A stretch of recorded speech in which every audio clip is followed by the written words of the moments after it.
And it's my privilege on behalf of the Riley Institute and the Advanced team to welcome you to tonight's event entitled Free Markets, Free Speech, Social Media and Censorship in the 21st Century. This is part of the university's Cultural Life program, which I will not give a whole spiel on, but you can read about it on the screen. I'd also like to take a moment to tell you a bit about the Advanced team and how this event came to be. So the Advanced team is a select group of students that represent a diverse cross-section of campus, united by a common interest in public policy. And the purpose of the Advanced team is twofold. Among ourselves, we engage in open, curious, informed, and substantive discussions around public policy issues. And then second, by working with institute staff and Furman faculty to plan and execute events and programs like this, we hope that those kinds of conversations spill out into the rest of campus life. This event in particular is unique because it was fully conceived and planned by Advanced team students. So as questions around polarization, democracy, civil liberties, and social media repeatedly came up in conversation over the course of this year, we knew we wanted to host an event around this set of issues, which is directly relevant to college students' daily lives and vital to the present and future health of our social and political discourse as a country. So every aspect of this event has been a group effort. I'm proud of the hard work and planning my peers on the Advanced team have put into it. I'd also like to extend a special thanks to Jill Fusen and Kendall Gallagher and the rest of the Riley Institute staff. Without their guidance and attention to detail, this would not have come together the way that it has. I would also be remiss if I did not mention that among the Advanced team's other activities, we are gathering information on student attitudes about climate change for a Furman Engage presentation next week. So if you are a Furman student and you have not filled this out already, it has been going around, if you've not filled this out, scan this QR code right now. It's 8 questions. It'll take you less than 30 seconds probably. And then be sure to come out on Tuesday, Furman Engage, we don't have class, 10:15 in Johns Hall, room 105 to hear more about what the Advanced team is up to and what the results from this survey tell us about Furman students' attitudes toward climate change. So I'll pause for a moment, let you guys continue to scan this and fill that out. Over the last 20 years, social media and political polarization have combined to present new challenges to free speech in America. Legal free speech protections remain quite strong, and millions of users now choose to raise their voices on social media. At the same time, citizens across the political spectrum feel that their speech and even their very identities are under increasing threat from others, fueling newfound bipartisan interest in government regulation of social media companies, and calling into question whether Americans are as committed to free speech in our politics and culture as we are in our laws. So what is the relationship between social media and free speech today, and what might a wise policy future look like? The Advanced team organized this event because we think these are important questions to consider, and we're really excited to have new Wexler, Malia Bowers-Jefferson, and Furman Politics Professor Danielle Vinson here to help us do that. Dr. Vinson will moderate the conversation to start. In the last 15 minutes or so, we'll move to audience Q&A, so go ahead and be thinking of questions for that. Without further ado, I'd like to welcome Dr. Vinson, whose expertise in media and politics and Congress directly aligns with this issue, to introduce our other speakers.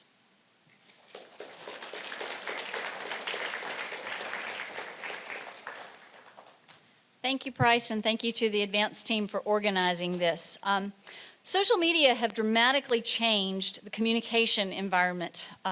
More voices can be heard, but misinformation and disinformation are also more easily spread.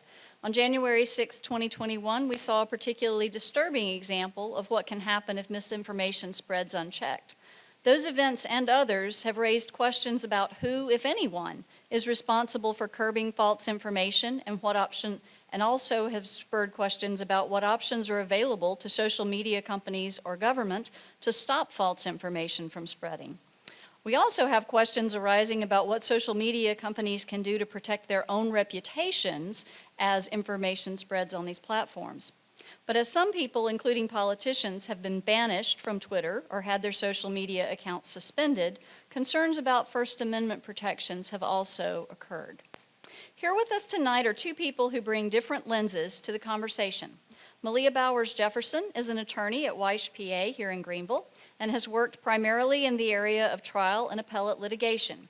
She recently worked on an appeal representing Facebook involving allegations that Facebook was liable for failing to remove posts by a user that allegedly disparaged the plaintiff. While the case was ultimately decided on jurisdictional and procedural grounds, the merits of the case certainly involved analysis of when and where social media companies may be liable for the speech of others. This is one key question for us as we consider free speech in social media this evening. In a few minutes, Malia will join me on stage for a conversation with New Wexler, but first, New is going to come and offer some context for us.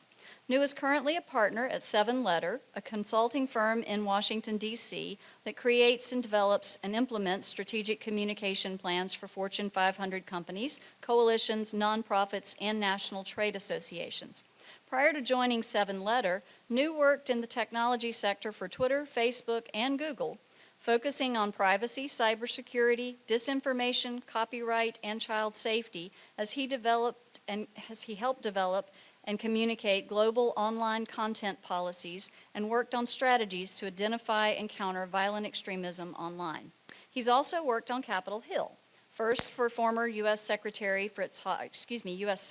Fritz Hollings of South Carolina, and later as Communications Director for the House Budget Committee, the House Education and Labor Committee, and for Senator Richard Blumenthal of Connecticut. Please join me in welcoming New Wexler.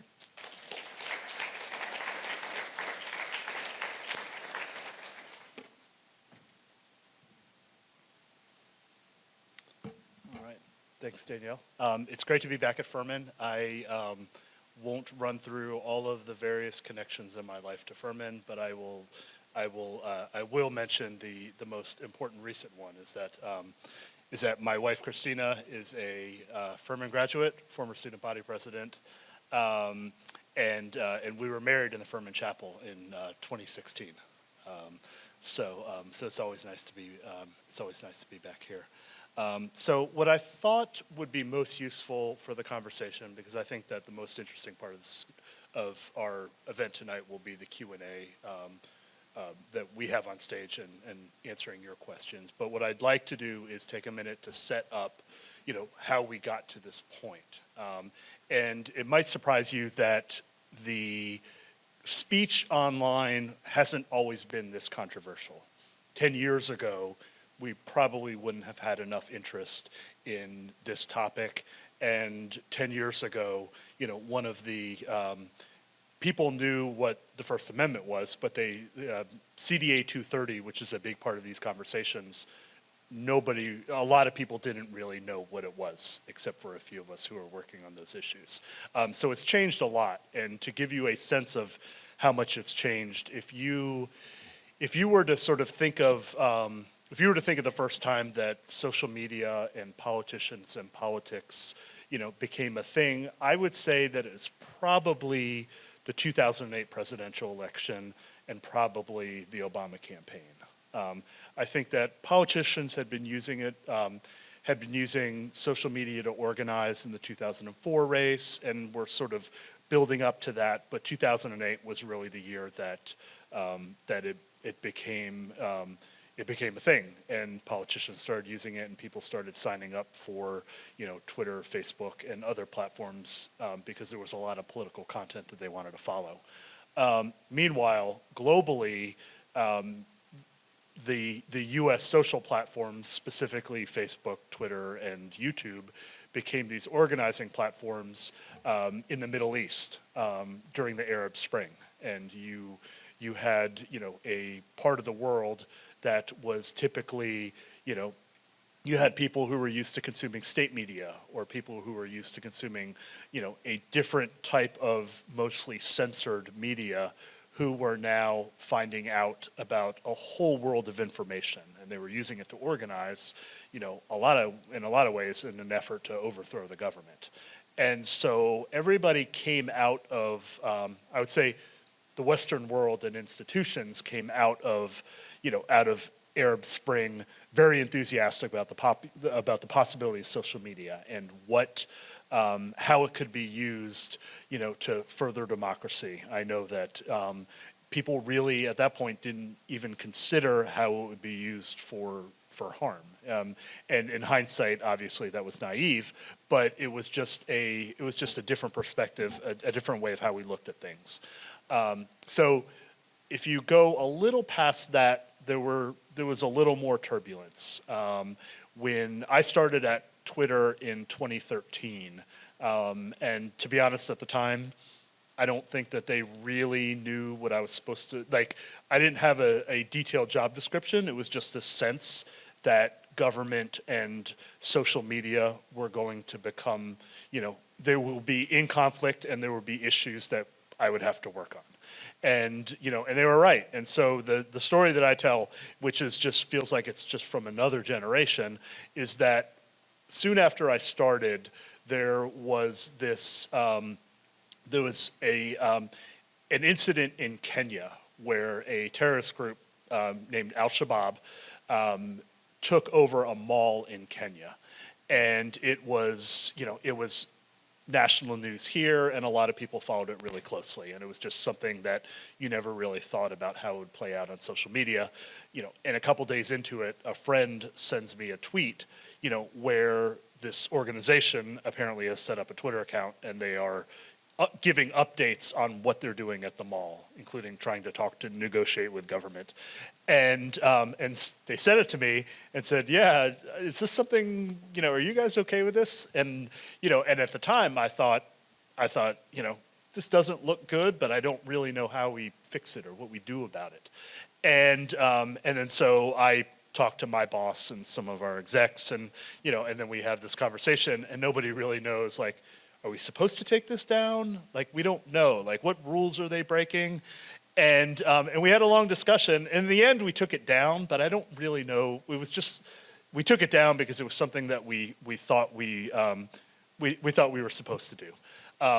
That shifted into all sorts of other things, in the years after that, including Twitter and Facebook and YouTube being this hub for ISIS, and them broadcasting propaganda, including graphic videos and all sorts of things. That's a moment where the companies said, wait a second, like, we need to step in here. And this sort of idea that old Silicon Valley, which has like real libertarian strains, there's this sort of idea that we're not supposed to take anything down, we should just let people talk, post things and then they can debate it, that really wasn't tenable. But it was like the shift was happening there. A very big, there were sort of two pivots that I think that were political that changed the way we thought about these issues. The first was the Brexit vote in the UK.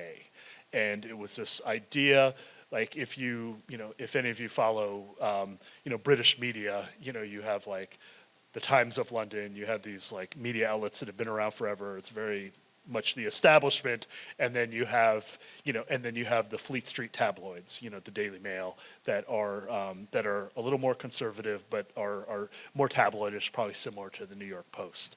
And the tabloids were pro-Brexit, and the institutions were anti-Brexit. And people didn't really, the people who were following it from a distance really didn't think that Brexit would pass, just because they're thinking, why would we ever leave the EU?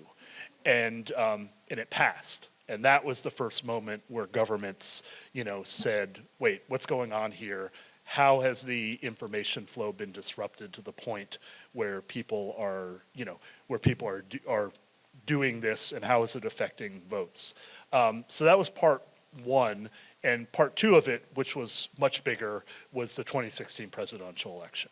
And it was this sort of, it was a similar dynamic where you have establishment media, you have people who don't think that, who don't think that Trump could win, first in the primary and in the general election, and some people who underestimated him, assuming that, okay, we don't need to address information issues because, like, Hillary's going to win, and then we'll figure that out later. And that was the first sort of moment where I think popular opinion of social media had really shifted. You had a lot of institutions who weren't happy with how the information market had been disrupted, and then you had a lot of Democrats who are furious about the election result, and a whole lot of other things that were really hard to understand from inside the company. But what we knew was it was the first time that people were really mad at us, and it was hard to figure out, how do we fix this? What do we do? And I think that sort of set the companies off on like a big sort of, it was this period of introspection, and then it was, I think it was healthy for the companies because it was this period where we were able to say, okay, there's demand. People want us to moderate content more. I should say most people do, like particularly the American institutions, media, academia, the people who have run America for several hundred years. There are other folks, including a lot of Trump supporters, who aren't happy about that and are very skeptical about what we're doing. And I think that there are also very fair questions about what is misinformation and what should people be, what should the platforms, how proactive should the platforms be, in deciding, what is right or wrong. And you see a phrase that comes up repeatedly in these conversations, who is the arbiter of truth? That was a Mark Zuckerberg phrase from years ago that people, now use a lot. And I think it's a very fair question, because I think that there are things that, might seem, that were misinformation, maybe about, about health or politics that are later proven to be, correct. And then how do you deal with that? And I think these are all very fair questions, and questions that we should be having about what the role of companies is, and what the role of companies is, and like what the companies, how active should the companies be should be in moderating content, and also what role governments have, because the larger piece looming over all of this is that most of the things on the internet that people get mad about and that we fight over are perfectly legal. They're protected by the First Amendment. And so Congress can't really take that down. I mean, there are some things that they can do on the edges, particularly around child safety, that they can regulate, but most of this stuff is protected by the First Amendment. So the companies that are going in and, and moderating content and taking a more active role now they're not required to do it. They're doing it, I would say, voluntarily, but also being forced by public opinion. So it's like an important thing, as we have this conversation, to keep in mind. I joke that like now, Section 230 of the Communications Decency Act is a very hot topic and everyone has an opinion about it. But most of the time, the things that people are mad about with Section 230 are really being protected by the First Amendment. It's just easier to be mad at 230 than the First Amendment. I will stop there. I think this is a good point where we can move into questions and get into this more.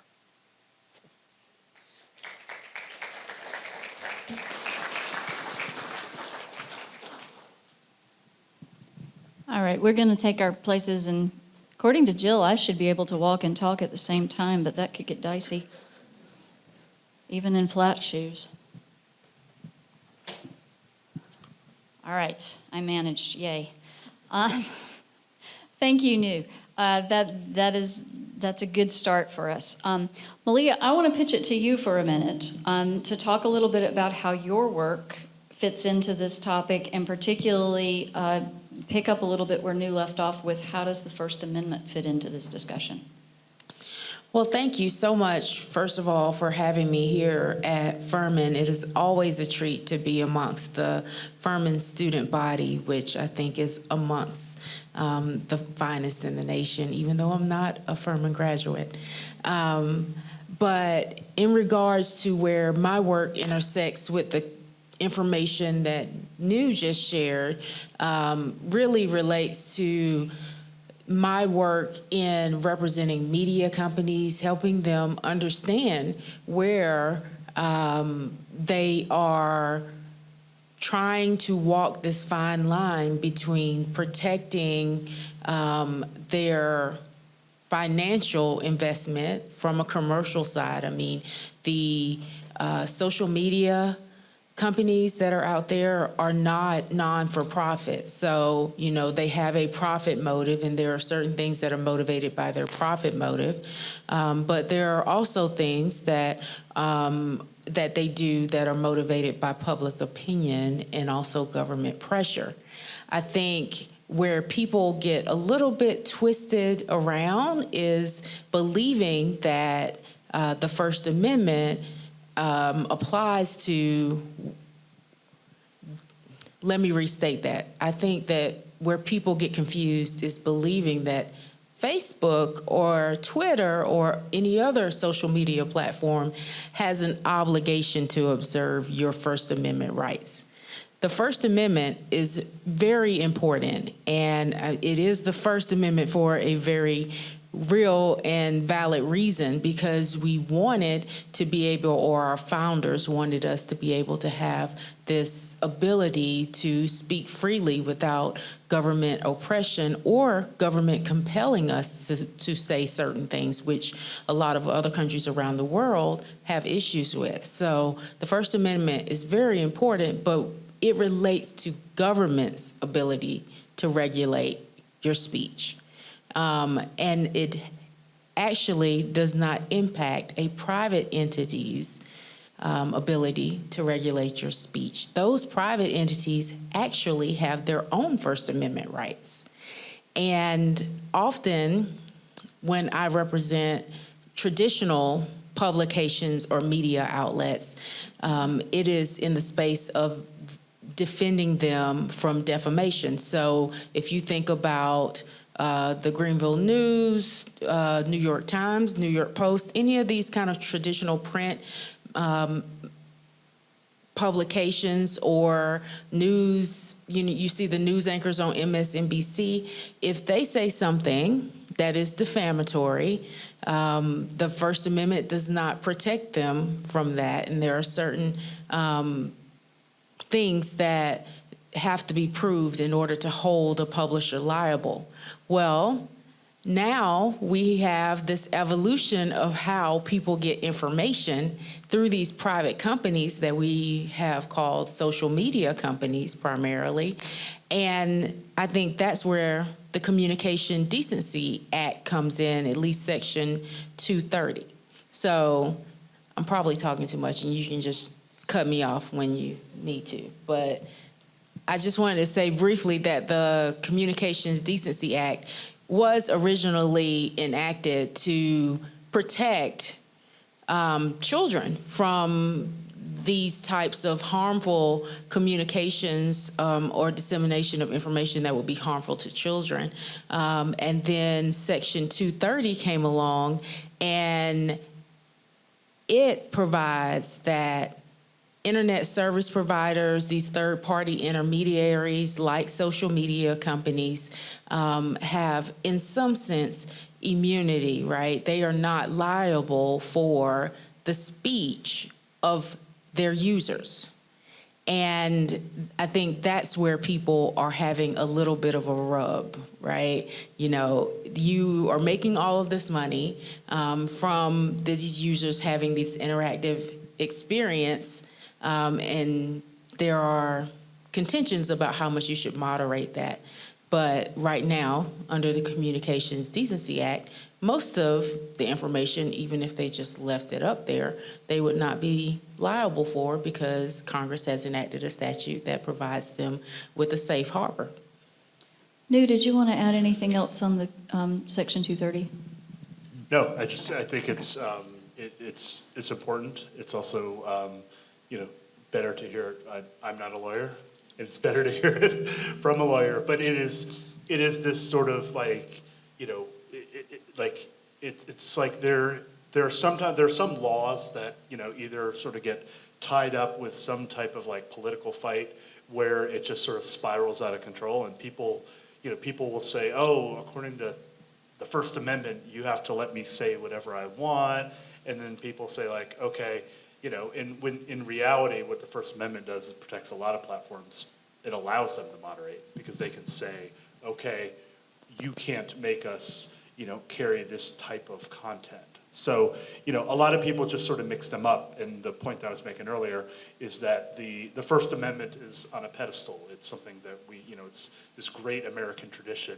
And so people don't want to complain about the First Amendment, but they do, they see 230 as this, sort of newer law that the tech companies use, and it becomes more of a punching bag.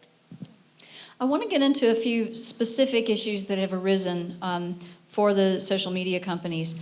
And I also want to thank at this moment the Riley Institute Advanced team helped me with these questions, so I appreciate their input here.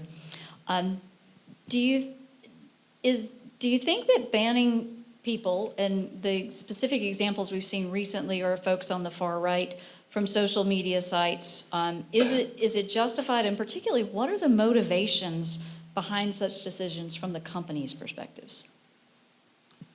Well, I think that it's a number of, there are a number of things, like it is, the companies have their content policies, and you could say, okay, you violate, you break our rules 3 times and you're out. And so the companies have that backstop. In reality, a suspension to suspend a sitting president, it requires a lot more than that. It requires public support for that. It requires a lot of media pressure, some government pressure, even though they technically can't regulate speech, they can apply pressure in other ways. You have to create an environment where the platforms feel comfortable doing that. And the point I made earlier today is the reality is that if President Trump had been reelected and was going to be around for 4 more years, I don't know that he would have been suspended, because it would have been 4 years of a president who is out to destroy you. The fact that he was out the door in 2 weeks, I think probably made the decision a little easier politically. But all of these things in the atmosphere, whether it's media, public opinion, that's really what pushes the companies. Because if they wanted to, they could have suspended him long before then for different rules violations. But the larger question, that we should probably talk about is, should companies even, do that? Or for a while, what they would rather do is say, okay, world leaders can say whatever they want, and we're not going to touch that. And that would be the easier political decision, because you don't get in fights with people who regulate you. But in the Trump case, they made a different decision, and I think it was because the environment sort of was supportive of that. Leah, two questions here that sort of touch on the First Amendment. First of all, are there any legal considerations in deciding to take someone off the platform? And what role do corporations, particularly social media corporations, have in promoting free speech? Do they have an obligation or any sort of responsibility? So the first question was regarding, remind me again, I'm sorry. Are there any legal considerations in suspending someone from the platform or expelling them? Absolutely. It is a private corporation, and there is nothing to prevent someone who is removed or suspended or in any other way punished for posting something in violation of the user rules. But that doesn't prevent people from suing you. And so oftentimes there is a calculation between whether or not it is worth the legal fight. And so, I think that is where the legal consideration really comes in for these private companies in determining whether or not they want to remove someone or suspend someone. Someone like, let's say, former President Donald Trump has a lot of resources available to him to bring suits. And there was a calculation. I'm sure there was lots of people in a room thinking about, okay, how much is this going to cost us from a perspective of a legal battle? And then how much is this going to cost us from a perspective of consumer value? And I think that's where the legal consideration comes in for these types of companies. The second question, which... Do companies have a role in promoting free speech? Well, I think that public discourse is very important and really is a foundational principle of who we are as the United States. And so if you undertake to provide a forum for people to engage in discourse, I think that you are also kind of undertaking the obligation to really think hard about how you are moderating or not moderating that content or encouraging or discouraging that type of discourse. And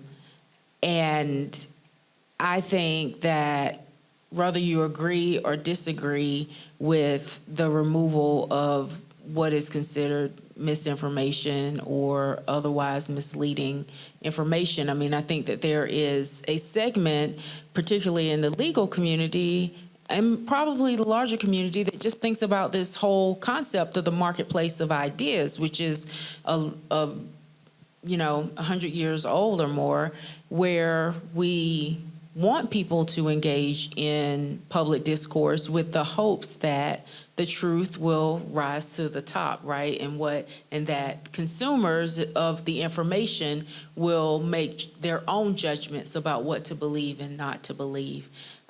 So, I think that there is a role. The issue is, what exactly is that role and how do you define it? That is where the hard part is.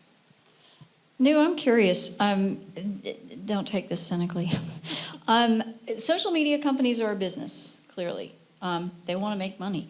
Are they having the conversations in those rooms about free speech, and is free speech beneficial, or is the danger of spreading and amplifying misinformation a concern for them? Yes, the conversations are definitely happening. It is, the companies have sort of different, opinions on like how, there are all of these different degrees. You can say, okay, we will leave this account up. But the other questions, to Malia's earlier point, is that you're like, okay, if the Turkish government wants us to take this account down, in some, like one company might say, okay, fine, we'll take it down. Another company might say, no, we think it's important that it's up, and we're going to sue them, and we're going to take this.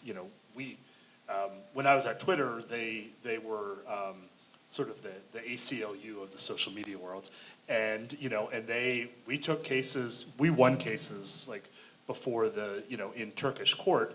This was a little bit before Erdogan took over the courts. But there was a point where we could win, like he would tell us to take an account down as president, and we knew that we could win the case in court. It was a little bit like some of the things that Trump would do, where he would do something, and we knew that we could win the legal fight. But for companies, you have to make that decision. How much do we care about this? Are we willing to fight for this? And sometimes the answer is yes, sometimes it's no, and it just depends. But I would say over the last few years, there's a lot more talk about, okay, maybe we need to move off of this like very libertarian principle that like everything needs to stay up unless it's like a court orders to take it down. Maybe we need to be more proactive. So now you see, rules about, misinformation, if they're related to like elections, or misinformation if it leads to physical harm. They're not quite fact checking every post because that's just not doable. but they're saying like, okay, look, there are instances where we are willing to take down, information. If somebody goes on social media, almost any platform, any of the mainstream platforms at this point, and posts, and posts information about COVID that's like, that's grossly, that's obviously misinformation. Like they'll probably get suspended. So the companies are getting to the point where they're a little more comfortable doing it, but it is because of pressure from the general public, from media, from some of their advertisers who don't like being next to that content, that have kind of forced their hand. I want to shift gears a little bit and talk about regulation before we open it up to folks in the audience. Congress periodically gets in high dudgeon and decides we must regulate things. So a couple of things that have popped up and that strike me is from the perspective of Congress. I know that Senators Klobuchar and Grassley, so bipartisan here, have recommended requiring studies that would ultimately recommend ways to reduce addiction and amplification of harmful content on social media. What are your thoughts when you hear political officials start talking about regulating social media? Either one of you. So I think that we have to be really careful when we talk about how we regulate social media or media in general, and really talk about whether or not the regulation that we are proposing is actually advancing free speech in the First Amendment or dampening it.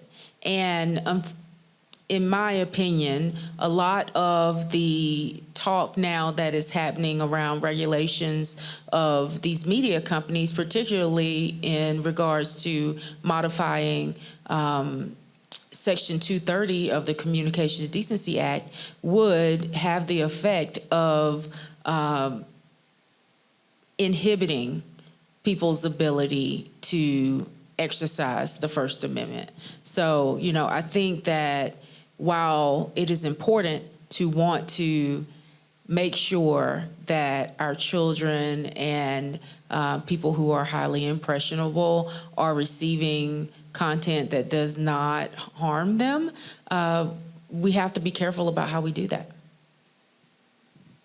I agree, and I would also add that one of the reasons why I think that they're pushing a study of algorithms is because they can't actually regulate their algorithms. Like they can't, there are First Amendment concerns with, like, so if you go and tell a company, okay, we want to look at your algorithm, you need to promote more of this and you need to suppress more of this, that's not going to fly. That's going to get tossed. So I think that when Congress sort of sees its role, they I think privately realize, okay, we can't actually regulate algorithms, but we can mandate studies and we can, for lack of a better term, shame the companies into doing what we want or push them in the direction that we want. I don't know, shame may be too powerful of a term.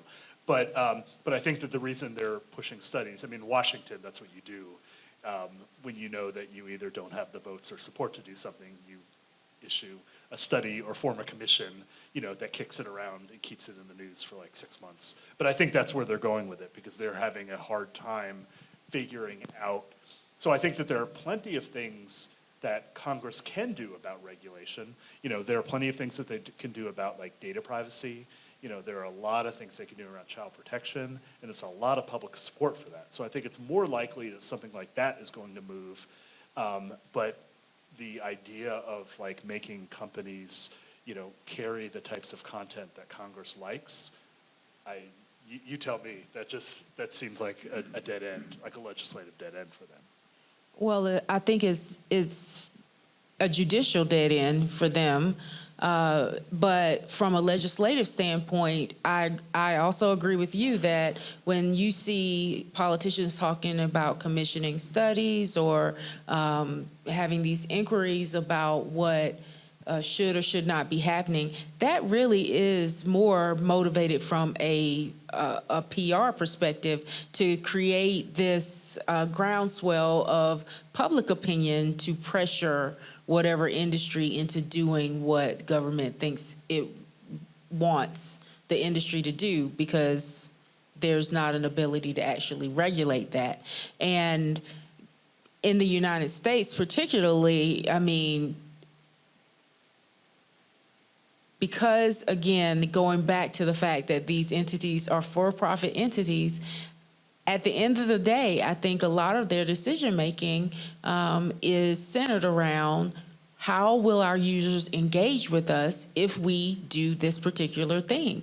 And if it is perceived that user engagement will decrease, then it's highly unlikely they're going to take that course of action unless there is a really compelling public policy or public demand that they do that. New alluded to this.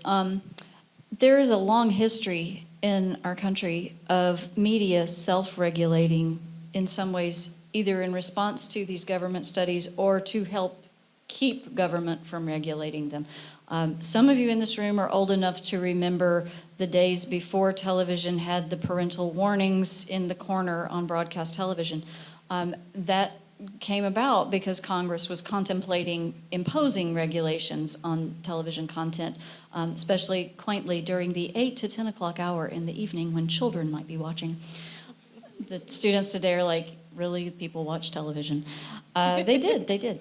And so I'm curious, in the context of social media, is there any talk of working together, sort of in the same way that networks have done in the past, to self-regulate certain aspects that have become controversial, whether it's data privacy or content moderation, that sort of thing? Definitely yes on content. Like, you can point to a number of things over the last few years. For instance, with after the 2016 election, where people were looking at Russian ads, paid for in rubles, that were on Facebook. There was a bill called the Honest Ads Act. That was Senator Klobuchar and Senator Warner from Virginia. And they wanted to require companies to post a database of everyone who was running ads and the ad itself. Similar to what TV and radio sort of do now. It's actually harder to find. Researching that on TV and radio is a lot harder. But they wanted to pass this bill. And I was at Facebook at the time, and we decided to do it voluntarily before the law passed. So it was now you can go to a database on Facebook, and you can see any political ad, that somebody is running. You can see how much they paid for it, the dates that it ran, who they were targeting, and that was a case of the industry. So Facebook did it first. Google followed with a little less information, and then Twitter at that point was getting out of the political ads business, and they were like, "This is just a headache. We don't want to deal with it. We're not making enough money off of this." So, but the Facebook ads database is a direct result of them trying to get ahead of regulation. The other example that I would offer is that when people, particularly in Europe, when government was looking to regulate around foreign terrorist organization content, the companies for a while were very protective about their own systems and their data, and they were like, we are all going to do this, we're going to do this individually on our own. And then, when legislation started moving in Brussels, they were like, okay, we're going to form a coalition that shares data. So if somebody, if there's, if there is an ISIS video on YouTube, YouTube will share that video, and Facebook and Twitter can see. It's called a hash. That it's essentially something that it's an identifier for the photo or the video clip, where they can say, okay, we're going to search and see if that's on our platforms. But they started this coalition essentially to get ahead of that. So the industry a lot of times will fight and slow down regulation, and then there's a point where they say either this is going to pass and we might as well get credit for it, or they say this actually doesn't cost us a lot, like we can do it, where they'll try to get out ahead of it. I think at this point, we're going to open things up for you guys. I have other questions I can ask if you don't want to ask questions, but my sense is I know I've got some students out here that would like to ask questions. So we've got Riley Advanced Team students with microphones, so if you want to ask a question, please raise your hand, and one of them will make their way to you. All right, we've got a question over here. Yeah. Malia, you referenced the judicial roadblock, I can't speak. And I'm wondering what the Supreme Court, like what their role will be in this, because over time, standards for censoring free speech have changed as we've gone through wars and different events. So the current standard, I believe, is imminent lawless action. If someone's words cause something really bad, the court can rule on that. How does social media, polarization, potentially war with Russia, China, whatever it is, how does that change how the court and the judicial system looks at censoring speech in regards to the First Amendment? So I think historically, and you referenced this, the arc of First Amendment law has gone towards less judicial involvement in censoring what people are allowed to say. It really has to be of the most extreme nature from a standpoint of obscenity or incitement of violence or crime for it to be considered something that the courts would entertain, in my opinion.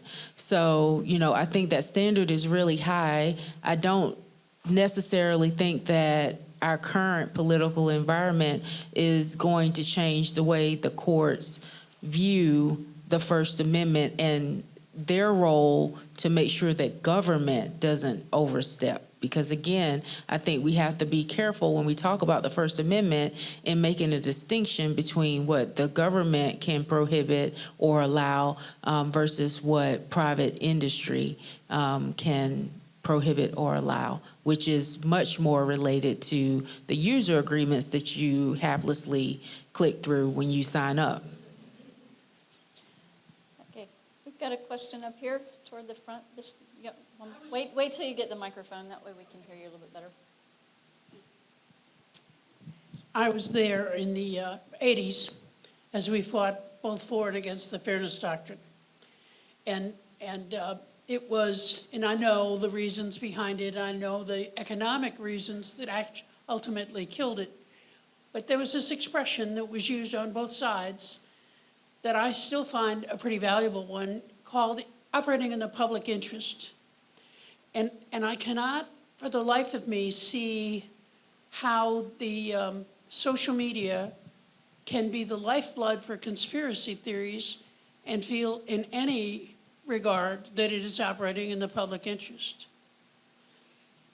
This past week, we learned, and it was reported by MSNBC, but we learned that there was Judge Jackson was threatened, her children were threatened, not just because she had been nominated for the Supreme Court, but because she was the judge who sentenced the fellow who took down, if you'll pardon the expression, took down the pizza place a couple of years ago after the conspiracy theory had said there were a bunch of pedophiles running the place. And the woman is in real jeopardy because of this. And it's a truth matter, and I know that none of us get to do that with truth, but it's a major concern. Okay. Either of you want to respond? How do we deal with conspiracy theories when it comes to social media? Yeah, I mean, it is, I would say that it is a social media issue. I also think that it is, that it's a television issue. I think it's an internet issue, and I think it's a radio issue. And I think it's something that like people have to figure out, how, like, you have to figure out like why are people, susceptible to this? Are there events in their life or other things? I would say, I mean, I remember I actually don't live very far from Comet Pizza, the incident that you mentioned. And when that was the first sort of challenge for the companies to figure out, and that was at a point, when where the companies weren't sure, like, can we take down misinformation? Like, we don't really have a lot of rules around this. I would say now they're certainly more proactive about, about talking, about who won the 2020 presidential election and issues like that. In those 4 years, they've written policies and are more proactive in taking that down.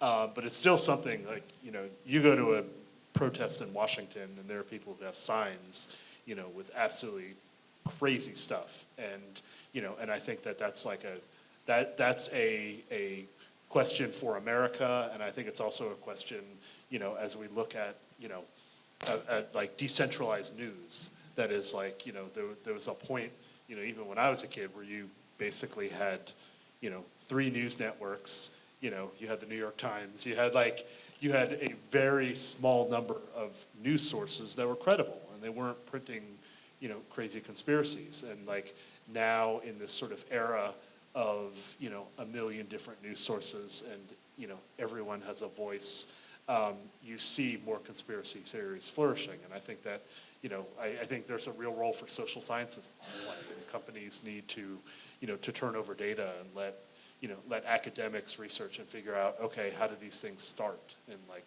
and that's part of like how you figure out how to address them. But it also, it's not specific to the US. There's a lot of that, the whole, like the 5G conspiracy theories in Europe. You have people cutting down telephone poles because they think that like 5G will, rot their brains. And, it's an issue. Yeah, I mean, it's something that we all need to figure out. And while we focus a lot on the larger platforms like the Twitters and Facebooks and Instagrams, there are also a lot of other platforms that people are on that we don't hear a lot about, and content is flowing freely amongst those entities as well. Like, people communicate through WhatsApp, Signal, all types of different things that you could construe as, a social media company.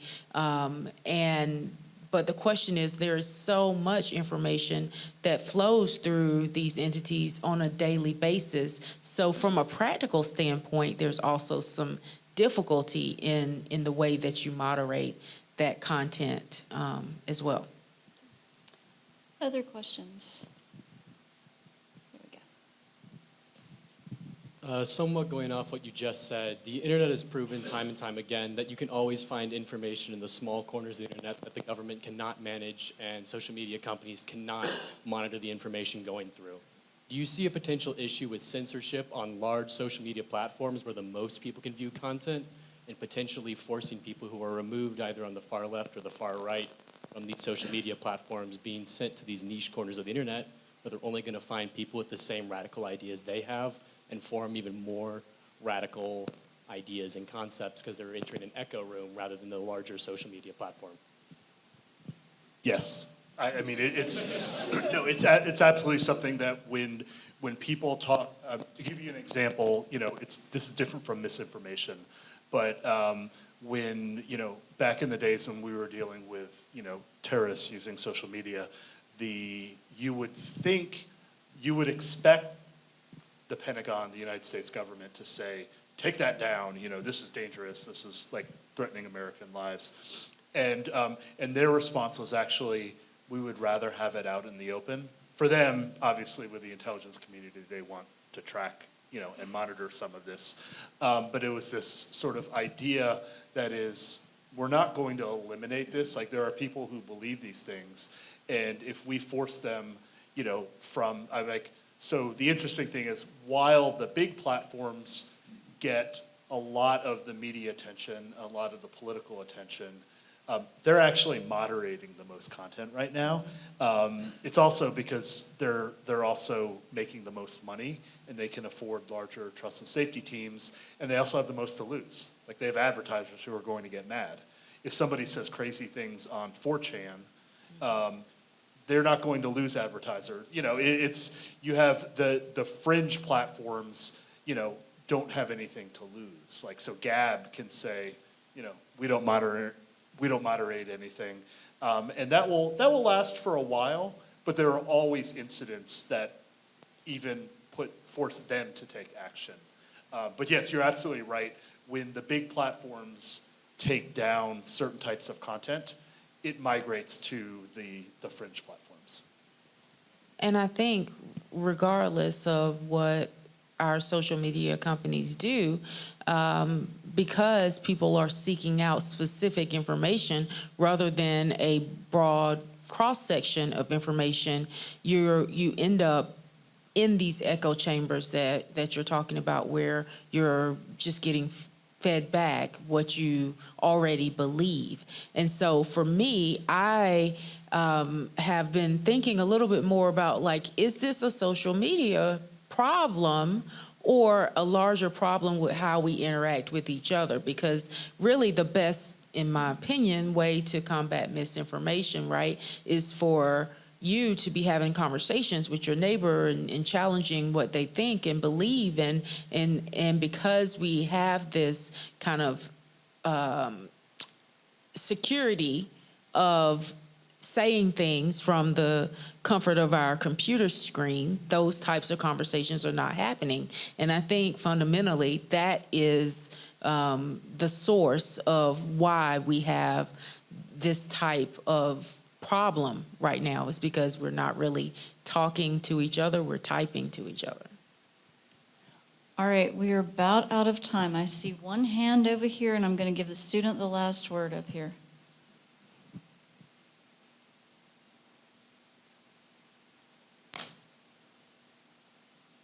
So you talked about earlier, Mr. Wexler, the problem with the social media companies trying to become the arbiter of truth, and the decisions they have to make on whether or not to take things down that may or may not be misinformation. And with things like you highlighted potential medical things that may change, or famously the New York Post story about the Hunter Biden laptop, how do companies strike that balance between stopping potential misinformation and not ruining their credibility with the public by taking down stories that later end up being true? It's really difficult. I mean, they are making decisions on the fly, and I know in the case of the Post story, I think that all of I think they made a decision on the fly, and then months later sort of realized, okay, this really isn't tenable. We can't. And so yeah, it's a very big challenge. There's a reason why historically the companies have wanted to be hands off about it, because if you're not making decisions, you're not making people mad. You're saying, it's like a contentious race. You're like, we're not endorsing. We're just kind of, and the companies have been pulled into a lot of political fights that they don't really want to be a part of. And I think that they're having to walk that line between enforcing their rules and keeping, their users happy, keeping politicians happy, keeping advertisers happy, and it's tough because a lot of those parties are in conflict with each other. So I don't have a great answer to your question, but it is, but you're right to flag it as a real challenge. Well, that is going to wrap up our time for this evening. I want to thank Nu and Malia for sharing their insights with us. I thank the Riley Institute Advanced team for organizing this. And thank you for coming. Have a good evening.